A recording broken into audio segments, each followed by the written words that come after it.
Falënderimi takon Allahut, të plotfuqishmit, sunduesit të përgjithshëm, të pastër të shpëtimtarit. E falenderojmë atë që na udhëzoi drejt Islamit të ndërtuar mbi 5 shtylla. Dëshmoj se edhe deklaroj se nuk ka zot tjetër përveç Allahut, Zotit të madhëruar dhe nderuar, dhe dëshmoj se Muhamedi është robi dhe dërguari i tij. Paqja dhe bekimet më të mira qofshin mbi të dhe mbi familjen e tij, shokët e tij dhe ndjekësit e tij të drejtë. Edhe më pas, o besimtar, keni frikë Allahun duke vepruar urdhrat e tij dhe duke lënë ndalesat e tij, sepse Allahu i do të devotshmin. Edhe fundi i mirë është për ata që janë të devotshëm. Devotshmëria është çelësi i mirësive të kësaj bote dhe të botës tjetër. Allahu subhanahu wa taala thotë, e ata që i frikësojnë Zotit të tyre do të kenë kopshte në të cilat rrjedhin lumenj. Aty do të qëndrojnë përgjithmonë dhe do të kenë bashkëshorte të pastra dhe kënaqësinë e Allahut. Allahu është shikuesi i robërve. Sura Al-Imran ajeti 15. Po ashtu Allahu subhanahu wa taala thotë, sikur banorët e qyteteve të kishin besuar dhe të qenë të devotshëm, ne do të kishim hapur atyre begatit e qiellit të tokës. Sura Araf ajeti 96. Allahu drejtohet edhe haxhinjve, pelegrinëve duke u thënë: dhe furnizohuni me mirësi, sepse më mira është devotshmëria dhe keni frikë Allahun, o ju të Zotët e mendjes. Sura Bekare ajeti 197. Ai urdhëroi krijesat të bashkëpunojnë me devotshmëri. Ku Allahu subhanahu wa taala thotë: ndihmohuni e bashkëpunoni me të mira dhe devotshmëri, dhe mos ndihmoni e bashkëpunoni në mëkat dhe armiqësi.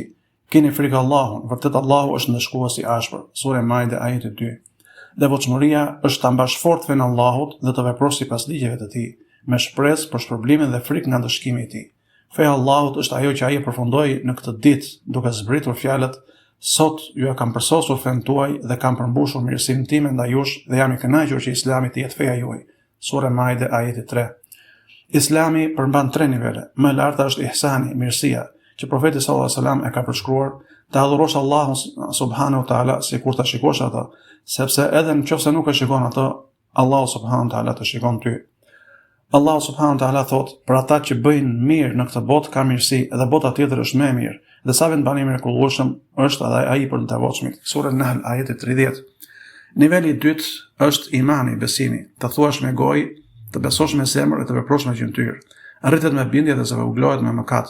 Besimi përmban mbi 70 deg. Më e lartë është fjala la ilaha illallah, nuk ka të adhuruar tjetër me të drejtë përveç Allahut, dhe dega më ulët është heqja e pengesës nga rruga. Turpi është një nga degët e besimit. Nga degët e besimit janë lidhjet farefisnore, respekti ndaj prindërve, fjalët e sinqerta dhe të mira, mbajtja e premtimeve dhe morali i mirë.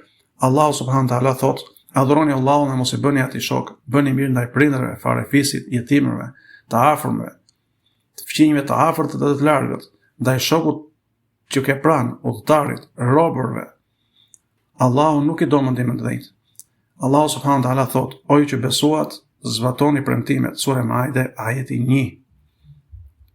Dhe Allahu i lartësuar thotë gjithashtu: u thoj robërve të mi të thonë atë që është më e mira, sepse shejtani i shtyn kundër njëri tjetrit. Me të vërtetë shejtani është armiku i hapur i njeriut. Sura Isra ajeti 53. Gjithashtu ai thotë: nuk është e barabartë e mira dhe e keqja, prandaj ktheje në mënyrën më të mirë, se atëherë ai në të cilin kishit armiqsi do të bëhet mik i afërt të juaj. Nuk e arrin këtë vetëm ata që ishin të dërueshëm dhe kishin virtyte të larta. Sura Fusilet ajeti 34-35. Nga besimi është edhe durimi e sprova, falënderimi në mirësi, pendimi pas mëkateve. Allahu subhanahu wa taala thotë: vetëm të duruarve u jepet shpërblimi pa kufi. Sura Zumer ajeti 10. Dhe ai thotë: kur Zoti juaj njoftoi, nëse falënderoni do t'ju ashtoj të mirat, e nëse mohoni, me të vërtet dënimi im është i rëndë. Sura Ibrahim ajeti 7. Dhe ai gjithashtu thotë: e t'i kërkoni falje Zotit tuaj dhe pendohuni e kthehuni tek ai do t'ju mundësoj përjetim të mirë në këtë jetë dhe çdo punë miri do të japë shpërblimin e merituar. Sura Hud ajeti 3. Shtyllat e imanit janë 6: të besosh në Allahun subhanahu wa taala, në engjëjt e tij, në librat e tij, në të dërguarit e tij, në ditën e fundit dhe në caktimin e kaderit, qoftë ajo e mirë apo e keqe. Allahu i madhëruar thotë: mirësia nuk është të ktheni fytyrat nga lindja apo perëndimi, por se mirësia është të besosh në Allahun, në ditën e fundit, në engjëjt, në librin dhe në profetët. Sura Bekare ajeti 177. Gjithashtu ai thotë: vërtet në çdo gjë e kemi krijuar me caktim. Sura El-Kamer ajeti 49. Me besim vjen shpëtimi dhe fitimi i të mirave të kësaj bote dhe të botës tjetër. Allahu subhanahu wa taala thotë: Allahu ka premtuar besimtarëve xhenete në të cilat rridhin lumenj. Aty do të jenë përgjithmonë dhe do të kenë banesa të bukura në xhenetin e Adnit. ndërsa kënaqësia nga Allahu është më e madhe. Kjo është fitoria e madhe. Sura At-Tauba ajeti 72. Allahu subhanahu wa taala thot: ata që besuan dhe nuk e përzihen besimin e tyre me padrejtësi, për ta është siguria dhe ata janë të udhëzuar. Sura Al-An'am ajeti 82. Edhe thot: ne do t'i ndihmojmë të dërguarit tanë dhe ata që besuan në jetën e kësaj bote dhe në ditën kur do të ngrihen të shmitarët. Sura Ghafir ajeti 51. Besimi në Zot përfshin besimin në të si Zot i vetëm, krijues e menaxher i universit, i cili karakterizohet nga cilësitë e tij të larta dhe emrat e tij të bukur. Zoti i plot fuqishëm thot: Allahu i lartësuar, vërtet Zoti juaj është Allahu, i cili krijoi qiellin dhe tokën në 6 ditë. Pastaj ai u ngrit mbi arsh. Ai e mbulon ditën me natën, e cila e ndjek atë me shpejtësi. Dhe dielli, hëna dhe yjet i nështrojnë urdhrit të tij. Padyshim atij i përket krijimi dhe urdhri, i madhëruar është Allahu, Zoti i botëve. Lutuni Zotit tuaj me përulësi dhe fshehurazi. Vërtet ai nuk i do ata që e teprojnë, dhe mos shkaktoni çrregullim të tokë pas përmirësimit të saj, por lutuni atij me frikë dhe me shpresë, sepse mëshira e Allahut është afër atyre që bëjnë mirë. Sura Al-Araf ajeti 54-56. Dhe ne besojmë në engjëjt e ndershëm. Allahu i plotfuqishëm thot: dhe engjëjt e madhrojnë Allahun duke falënderuar Zotin e tyre dhe kërkojnë falje për ata që janë në tokë. Sura Shura ajeti 5. Ne besojmë në librat që Allahu ka shpallur, duke përfshirë Tauratin dhe Ungjillin. Allahu ka bërë Kur'anin e shtrenjtë një autoritet suprem mbi librat e mëparshëm. Allahu i plotfuqishëm thot: Allahu është një, nuk ka Zot tjetër veç tij. I gjalli, i përhershmi, i vetë mjaftueshmi. Ai do zbërti ty o Muhammed librin me të vërtetën duke treguar dhe vërtetuar atë që ishte para tij. Dhe ai e zbërti Tauratin dhe Ungjillin më parë si udhërfies për njerëzimin, dhe ai e zbërti Furkanin, dalluesen e vërtetës nga e kota. Sura Al-Imran ajeti 2-4. Ai tha: dhe ne të kemi zbërtur ty o Muhammed librin me të vërtetën duke vërtetuar librat e mëparshme dhe si kriter mbi ta. Sura Al-Maide ajeti 48. Dhe ne besojmë të dërguarit e Zotit, paqja qoftë mbi ta. Zoti i plotfuqishëm thot: dhe ne patëm nisur para teje të dërguar të popujt e tyre, dhe ata u erdhën atyre me prova të qarta, por ata i mohuan.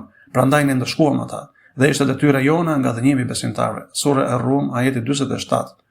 Dhe ne besojmë në ditën e fundit, ditën e ringjalljes, ditën e gjykimit dhe të llogarisë, dhe atë që përmban ajo nga parajsa për mijët e Zotit dhe zjarri i xhenemit të ndëshkimi para mikët e tij. Zoti i plotfuqishëm, Allahu subhanahu wa taala thot: s'ka dyshim se bota tjetër është më dobishme për ata që friksohen Zotit, nuk logjikoni. Sura An-Nam ajeti 32. Ne besojmë se Allahu i ka përcaktuar të gjitha ngjarjet dhe incidentet, i ka regjistruar të gjitha qenet në pllakën e ruajtur, në Lauhul Mahfuz, i ka dëshiruar ata dhe i ka krijuar ata. Allahu i plotfuqishëm thot: ky është ligji i Allahut edhe për ata që kaluan më parë, dhe urdhri i Allahut është një vendim i kryer. Sura Ahzab ajeti 38. Dhe Allahu subhanahu wa taala gjithashtu thot: vërtet Allahu do ta përmbush qëllimin e tij. Allahu ka caktuar për çdo gjë një mas të caktuar. Sura Talak ajeti 3. Profeti paqja dhe bekimet e Allahut qofshin mbi të, e shpjegoi Islamin duke thënë: Islami është të dëshmosh se nuk ka Zot tjetër përveç Allahut dhe se Muhamedi është i dërguari i tij, të falësh namazin, të japësh zakatin, të agjërosh Ramazanin dhe të kryesh haxhin nëse ke mundësi. Dëshmia se nuk ka Zot tjetër përveç Allahut në kupton se adhurimi është i drejtë vetëm për Allahun dhe se nuk do të drejtohet askujt tjetër përveç tij. Lavdia i qoftë atij, edhe nëse janë engjëj, profet e të tjerë. Allahu më i lartë thot: o njerëz, adhuroni Zotin tuaj, i cili ju krijoi ju dhe ata para jush, që të bëheni të drejtë. Sura Bekare ajeti 21. Dhe ai gjithashtu thot: prandaj mos luteni përveç Allahut në një Zot tjetër, përndryshe do të jeni ndër të ndëshkuarit. Sura Shura ajeti 213.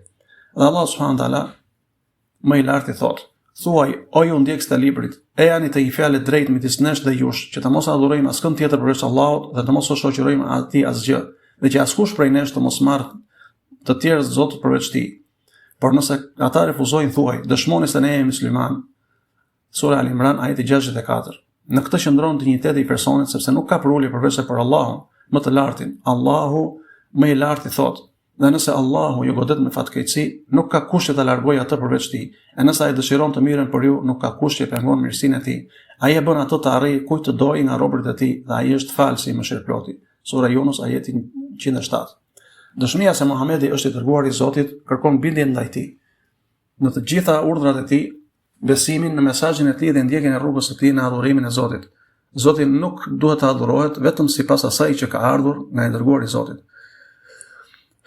Zoti e bekoft dhe i dhënë paqe, Zoti i plotfuqishëm thot: juve ju ka ardhur një dërguar nga mesi juaj, atij vi rënë përvojët tuaja, sepse është lakmuesi i rrugës së drejtë për ju, dhe për besimtarët është i butë dhe i mëshirshëm. Sura Tauba ajeti 128. Allah subhanahu wa taala thot: ata që ndjekin të dërguarin profetin besnik, që nuk shkruan e lexon, të cilin e gjejnë të shkruar në ato që ja kanë nga Taurati dhe Ungjilli, sura Al-Araf, ajeti 157. Ai tha, nëse nuk pajtoheni për ndonjë gjë, drejtoheni ato Allahut të dërguarit, nëse besoni në Allahun në ditën e fundit. Kjo është me dobishmja dhe interpretimi më i mirë për ju. Sura Nisa, ajeti 59. Duke pohuar mesazhin drejtuar Muhamedit, paqja dhe bekimet e Allahut qofshin mbi të, ka një zgjidhje për çdo mosmarrëveshje që mund të lindë midis umetit dhe një unifikim të burimit të pranimit të tij. Në këtë mënyrë, aktet e adhurimit bashkohen dhe metodat e adhurimit nuk ndryshojnë, duke shmangur kështu bidatet, duke adhuruar Allahun në një mënyrë që nuk e përmendet në libër ose në sunet. Në këtë mënyrë njerëzit bashkohen dhe zemrat bashkohen. Shtylla e dytë e Islamit është kryerja e namazit, i cili shërben si një lidhje midis robit dhe Zotit të tij, një mjet shpëtimi për robin dhe organizimin e kohës së tij. Ai gjithashtu shërben si një mjet që robi të ndjejë se Zoti i tij po e shikon, duke servitur kështu atë për të përmbushur detyrat e përgjegjësitë e tij. Namazi, pra falja, nxjerr në pastërtinë e jashtme dhe brendshme, shpirtërore dhe fizike. Lutja me xhamat nxit lidhjen e komunitetit, dashurinë për njëri tjetrin. Zoti i plotfuqishëm thotë: ruajini me përprekmëri namazet, veçanërisht namazin e mesëm, dhe qëndroni para Zotit të bindur me devotshmëri. Sura Bekare, ajeti 238. Ai gjithashtu thotë: vërtet namazi është obligim për besimtarët në kohë të caktuar. Sura Nisa, ajeti 103. Ai gjithashtu thotë: vërtet namazi ndalon immoralitetin dhe bërjen keq të tjerëve. Sura Al-Ankabut, ajeti 45.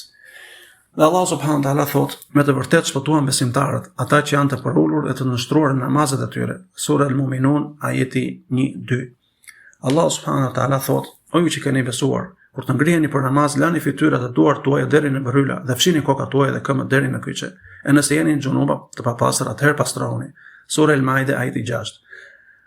Dhe Allah subhanahu wa taala thotë: dhe falni namazin në 2 skajt e ditës dhe në afrimin e natës. Vërtet veprat e mira i zhdukin të këqijat. Ky është një përkujtues për ata që përkujtojnë dhe pranojnë këshillat. Sura Hud, ajeti 114. Nga shtyllat e Islamit është edhe dhënia e zakatit, duke shpërndarë një pjesë të pasurisë të përfituar në masën e caktuar për shpërndarje, duke sjellë dobi shoqërisë dhe duke rritur aktivitetin ekonomik. Në të ka pastrim për shpirtin nga kopratësia dhe egoizmi, e stërvit shpirtin të jap dhe të jetë bujar. Ndihmon për të kujdesur për nevojat e nevojtarëve, forcon lidhjen shoqërore dhe lidhje antarë të shoqërisë me njëri tjetrin duke nxjerrur dashurinë, duke kultivuar harmoninë dhe duke arritur solidaritet shoqëror. Allahu i lartësuar thotë: dhe jepni zakatin dhe çdo të mirë që parashtroni për veten tuaj, do ta gjeni tek Zoti. Vërtet Zoti është gjithshikues për atë që bëni. Sura Al-Bekare, ajeti 110. Dhe Zoti i plotfuqishëm thotë: mëshira ime përfshin gjithçka, kështu që unë do ta caktoj mëshirën time për ata që më kanë frikën e druhen dhe për ata që japin zakatin dhe ata që besojnë argumentet tona. Sura Al-Araf, ajeti 156. Allahu i lartëmadhëruar thotë: dhe merrni nga pasuria e tyre sadakan lëmoshën për t'i pastruar dhe shtuar atyre të mirat me anë të saj. Sura Teuba, ajeti 103. Allahu i lartësuar thotë: zakati është vetëm për të varfrit, nevojtarët, ata që janë të punësuar për të mbledhur zakatin, për ata që duan përfituar zemrat e tyre, për të liruar robërit, për borxhëlinjt, luftëtarët në rrugën e Allahut dhe për udhëtarin në nevojë. Ky është detyrimi i imponuar nga Allahu. Allahu është i dijshëm dhe i urtë. Sura Teuba, ajeti 60. Shtylla e katërt, agjërimi i muajit të Ramazanit, i cili përfshin stërvitjen e shpirtrave për të qenë të durueshëm, për të rezistuar dëshirave, për të qenë të ndjeshëm ndaj nevojave të nevojtarëve dhe për të edukuar shpirtrat, për të çliruar nga zakonet e këqija. Ai gjithashtu zvoglon tiraninë, dashurinë e kësaj bote në zemra dhe nxit për ulësinë dhe shëndetin fizik. Allahu i lartëmadhëruar thotë: o ju që keni besuar, agjërimi është urdhëruar për ju ashtu si u ishte urdhëruar atyre para jush, që të bëheni të devotshëm. Është një numër i saktuar ditësh, por kushdo prej jush që është i semur ose në udhtim, duhet ta dëgjojë ato ditë më vonë. Sura Al-Bekare, ajeti 183-184. Pastaj Allah subhanahu wa taala thotë: muaji i Ramazanit është ai në të cilin u shpall Kurani, një udhëzim për njerëzimin dhe një provë e qartë e udhëzimit dhe kriterit. Pra kushdo që sheh hënën e re dhe është prezent midis jush, le ta agjërojë atë. Dhe kushdo që është i semur ose në udhtim, le ta agjërojë po aq ditë të tjera. Allah dëshiron për ju lehtësim dhe nuk dëshiron për ju vështirësi. Dhe ai dëshiron që ta plotësoni numrin e ta lavdëroni Allahun për udhëzimin që ju ka dhënë dhe të jeni mirënjohës. Sura Bekare, ajeti 185. Shtylla e pestë është ajo që Zoti u ka mundsuar haxhinëve, pelegrinëve të kryejnë haxhi, i cili përfshin përkujtimin e tyre për ditën e fundit, lavdërimin e Zotit dhe urdhrat e tij në zemrat e tyre, pranimin e tyre me nështrim dhe kënaqësi. Haxhi përfshin bashkimin me xhamatin, ushqyerjen e të varfër, therrjen e qurbanëve, gjithashtu therrjen e qurbanit të zotimeve të tyre dhe shpagimeve, dhe respektimin e kohës dhe shfrytëzimin e asaj në mënyrë të dobishme. Allahu i lartëmadhëruar thotë: dhe përfundojeni haxhin dhe umrën për Zotin, por nëse pengoheni, atëherë bëni qurban, sharti jetë më lehtë prej tyre. Sura Bekare, ajeti 196. Gjithashtu Zoti i plotfuqishëm thotë: haxhi është gjatë muajve të caktuar, Pra kushdo që e ka bërë haxhin detyrueshëm për veten e tij në të, nuk duhet t'i afrohet gruas, nuk duhet të bëjë ligësi as debate e grindje gjatë haxhit. Dhe çfarëdo që bëni mirë, Allahu e di këtë. Sura Bekare ajeti 197. Pastaj ai thot: kur të largoheni nga Arafati, përmendeni Allahun në Mesh'aril Haram dhe përmendeni atë ashtu siç ju ka udhëzuar, sepse më parë ishit ndër të humburit. Sura Bekare ajeti 198. Haxhin të shtëpisë të shenjtë të Zotit. Kujdesi dhe vëmendja e madhe që udhëheqja e Mbretërisë së Arabisë Saudite i kushton ndërtimin e dy xhamive të shenjta dhe vendeve të shenjta, si dhe kujdesi dhe vëmendja e jashtëzakonshme që ofron pelegrinë në shtëpinë e shenjtë të Allahut, të përfaqësuar nga shërbimi dhe agjencitë e saj të sigurisë, u mundson atyre të krijojnë ritualet dhe rritet e tyre në siguri, qetësi mendore dhe lehtësi. U bie për detyrë të gjithë muslimanëve anë mban të përmbahen rregullave dhe direktivave që rregullojnë haxhin. Kjo është pjesa e arritjes së objektive të shariatit. Është një detyrë fetare dhe morale dhe një sjellje e civilizuar që shpreh një frym bashkëpunimi dhe disipline, duke siguruar lëvizjen e qetë të haxhimeve dhe lehtësinë e tyre në kryen e ritualeve pa ngushtim ose vështirësi. Pelegrinët të shtëpisë të shenjtë të Zotit, i dërguari i Zotit, Allahu e mëshiroft dhe i dhënë paqe, qëndroi në Arafat pasi mbajti hutben dhe fali së bashku namazin e drekës dhe të pasdites dhe shkutoi deri në perëndim të diellit. Pastaj shkoi në Muzdalife dhe fali namazin e akşamit me 3 rekate dhe namazin e yacis me 2 rekate të shkurtuara të bashkuara. Ai qëndroi gjatë natës derisa fali namazin e sabahut, ku ul duke përkujtuar Zotin derisa doli dielli. Pastaj shkoi në Mina dhe hodhi 7 guralec në Xhamaratin el-Akabe, Xhamaratin e madh. Pastaj theri kafshën e tij të qurbanit edhe rroi kokën duke përfunduar fazën e parë të tahalulit, daljes nga Hirami. Pastaj shkoi në shtëpinë e shenjtë dhe eci rreth Ka'bes 7 herë duke kryer tavaf el-ifade. Pastaj u kthye në Mina për të kaluar natën atje dhe për të gjuajtur me gur xhamaratet gjatë 3 ditëve të shrikut. Ai gjuajti 21 gur të xhamaratet çdo ditë, duke filluar me më të voglin, pastaj të mesmin e në fund xhamaratin e madh, duke lutur pas gjuajtjes së gurë në secilin prej tyre. Është i lejuar përshpejtimi i procesit të kryerjes të rituale në 2 ditë. Allahu i lartëmadhëruar thotë: kur ti keni përfunduar ritet tuaja, përmendeni Zotin siç e përmendni baballarët tuaj ose me një përkujtim më të madh.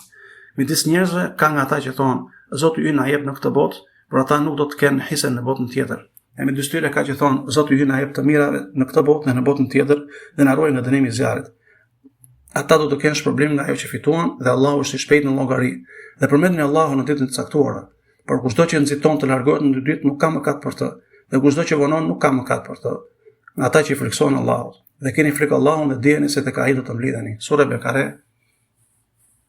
ajeti 200-203. Haxhin të shtëpisë së Allahut. Kjo ditë e juaja është një ditë e virtytshme, në të cilën Allahu liron robërit nga zjarri dhe mburret para anjëve për njerëzit që qëndrojnë atje. Prandaj shtoni lavdërimet tuaja për Allahun, kujtoheni atë dhe lutuni atij. Lavdia i qoftë atij sepse është dita kur lutjet marrin përgjigje. Allahu i lartë i thotë: Dhe Zoti juaj thotë: Më lutni mua, unë do t'ju përgjigjem. Sura Ghafir, ajeti 60. O Allah, na fal mëkatet tona, lehtësoj punët tona, përmirëso pasardhësit tan dhe na fut në xhenet dhe na mbron nga zjarri. O Allah, pranoj haxhin ton dhe bindjen ton dhe na ndihmo të falenderojmë ty, të kujtojmë ty dhe të adhurojmë siç duhet. O Allah, përmirëso gjendjen e muslimanëve në lindje dhe perëndim. O Allah, bashkoj zemrat e tyre, kujdesu për të gjithë punët e tyre dhe mbyll dashurimin midis tyre. O Allah, kujdesu për vëllezërit tanë në Palestinë. O Allah, ushqet të urriturit e tyre dhe straho të pastrehët e të zhvendosur e tyre. Dhe jep siguri të frikësuar dhe mbroj ata nga keqja armiqet e tyre. O Allah, udhëzo udhëheqësit e muslimanëve drejt të gjitha të mirave dhe bëje ata në shkaqe dhe udhëzimit dhe devotshmërisë. O Allah, udhëzo kujdestarin e 2 xhamive të shenjtave, mbretin Salman ibn Abdulaziz e princin e tij të kurorës, princin Muhammed ibn Salman, dhe shpërblej ata me shpërblimin më të mirë për ata që kanë siguruar dhe vazhdojnë të sigurojnë për Islamin dhe muslimanët. I lartësuar është Zoti tënd, Zoti i madhërisëm, mbi ata që ata i përshkruajnë. Paqja qoftë mbi të dërguarit, lavdërimi takon Allahut, Zotit të botëve. Lutja dhe paqja e Allahut qofshin mbi të dërguarin dhe profetin e tij fisnik.